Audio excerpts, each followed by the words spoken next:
you want to do is take a pencil, come right in here. I want you to wrap that thing just as even-ended as you can, tight as you can against that pencil, and keep wrapping it until you got a cone.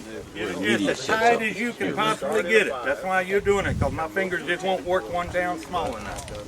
Okay, now that you got it like that, release it. Alright, then you want to unwrap it here. We got the Dropout Master, Iddee. Then you want to start Wally doing a demonstration. Like He's from Randleman, North Carolina. Cone out there. Where you got a big end on the other end. Now you see, you can adjust it smaller, you can adjust it larger, just by a twist. See that? See how small that is? Make it larger, you can make it smaller. Good teacher, ain't he? He is. Alright, you got your cone. Awesome. Alright, you release it. Can a drone get out of there? I believe he can. Alright. Can a bee carry a drone out of there? I don't know. Probably not. Now, Wally, don't you want the hole to be big enough for 2 drones to get out? Won't be big enough to carry a dead drone out. Okay. As a minimum. A good starting point is 2 drones. Okay. And what kind of hallway cloth are you using there? What kind of what? What kind of material are you using there for your cone? Is that number 8? Yep. 1/8 inch hardware. Okay. Who wants to do the cut? I want to cut approximately 1 inch to 1.5 inches right there, all the way around. Like a little mating form, but Keep it tight against the wood there. And start cutting. I just got You can cut too much and then trim it up if you want to. That's the easiest way. Cut short. I like that kind of job. Trying to learn from the master. You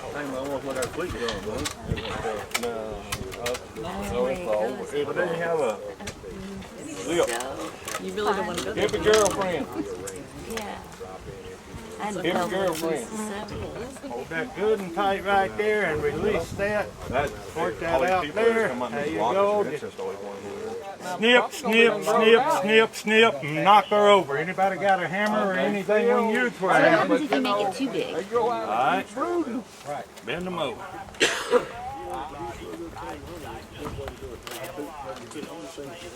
Yeah. Hey, we can ask. Why don't you ask? Ask him Get it on film? Hey, Mr. Iddee, we got a question for you from Ziffa. This young lady's got a question for you. Big enough for them to get out. How come they can't get back in? Because you're looking out of a human's eye.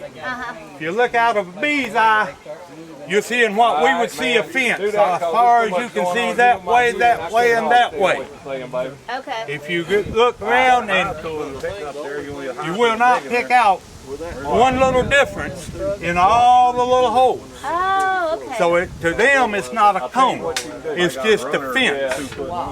And they will not pick out that little hole. If you use a solid cone, that's a perfect entrance and they'll be using it in 10 minutes.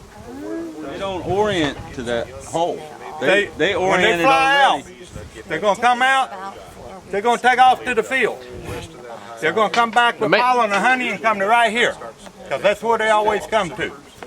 Where this opening is don't matter. Anywhere you want to. You can put it out there 4 or 5 foot if you want to. You can curl it up, you can curl it down. It don't matter. So it's not Except you want it at somewhat of an angle to where they can move a dead bee, either back in or out. Angle down, angle up, you need an angle. So they can get dead bees out. If it's perfectly flat, you get clogged up with dead bees, you got a mess. There's your cone. Yeah, that's a good idea. Pass it around. When we put this right over here, just like this, with hardwood. Right. Alright. I want that bottom box touching right along in here, where they can walk onto it. So, you tell me. That high enough? Alright, when those bees come out of there and they go to the field and they come back, they're going to come right back to their hole. You want them to be able to walk to this box right here. This ain't nothing but another table. This is your box. You want them to walk from the the skunk wood over to here. You don't want it back like this or they have to fly. It don't work as well. It might work, but it don't work as well. Put it over here, get that box up against there, where they can walk into that hole. Like I said before, where this hole is does not matter one bit. It can be out here somewhere. It don't matter. It can be up here or down here. So when they come out, they're going to the field. When they come back, they're coming right here. Once you put that brood in there, the smell of that brood is going to be coming out this hole. So they're going to walk over there and go in, take care of them babies. Run me a bead right around there, around the outside of that wire.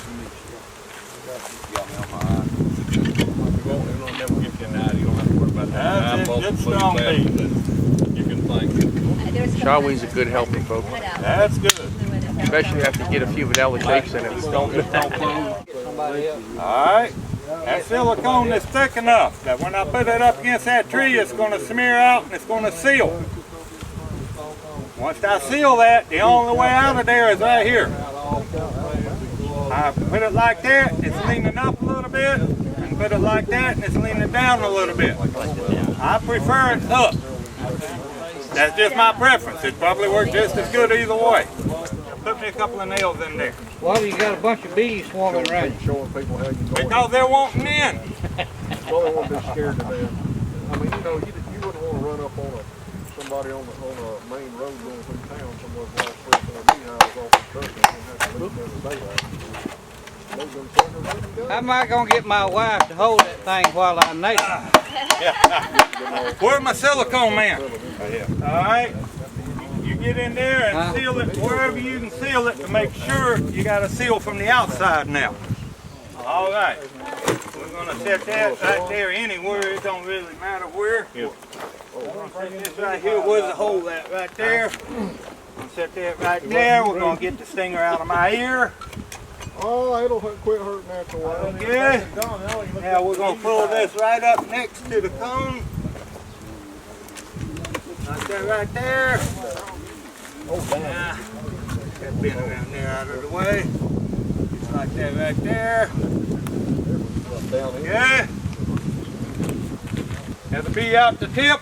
I got a penny, bud. Is that my pay for setting this up? There you go. I don't want no chain, do you? Of all the posts I've ever put about trapping, on all the forums, I have never said a frame of brood. I have said a frame of eggs. Everybody that has ever posted back has said a frame of brood. Why? I don't know. You want a frame of eggs. It may be 24 to 48, 72 hours before they decide to build a queen.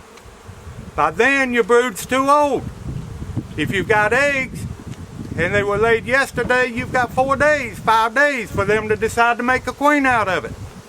Because it don't hatch for the 3rd day, and then you got a day to 2 days that they can use it to make a queen. So no, it's not a frame of brood, it's a frame of eggs. Trap out possibly is to, number 1, get the bees out of an area where you don't want them to be at. Number 2 is to get bees to raise queens from the eggs of a hive that you like, and you would like to have more queens from that hive. It is not to get the genetics out of a feral beehive, because you're not going to get that queen one time out of 100, so you're not going to get those genetics. But you can get the bees out of the place they're not wanted, and you can raise queens from a hive that you enjoy. You set your cone, they come out, they go to the field. They do not go to the trap box.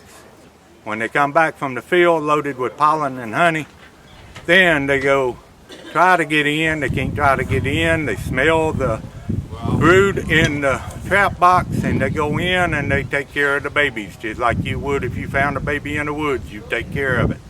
And that's what they do. And in 2 to 3 days time, they call it home and they stay there. And they continue to build up like that over a few weeks, and you've got a hive going. In 7 days, you've got queen cells that are capped, ready to go. You can take 3 or 4 of them out, leave 2 or 3, or you can leave them all in and let nature do its thing, whatever you want to do. You can pull queen cells and make nukes. You got a lot of choice. After about a week of the trapping and nothing coming in that hive, there's a dearth out there according to the queen's site on it, and so she quits laying.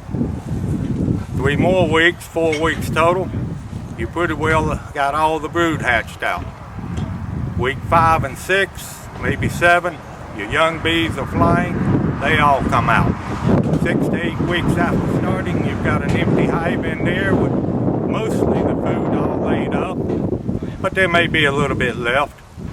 So about 3 or 4 days after the last bee comes out, they have accepted the box as a home. You can take the cone down.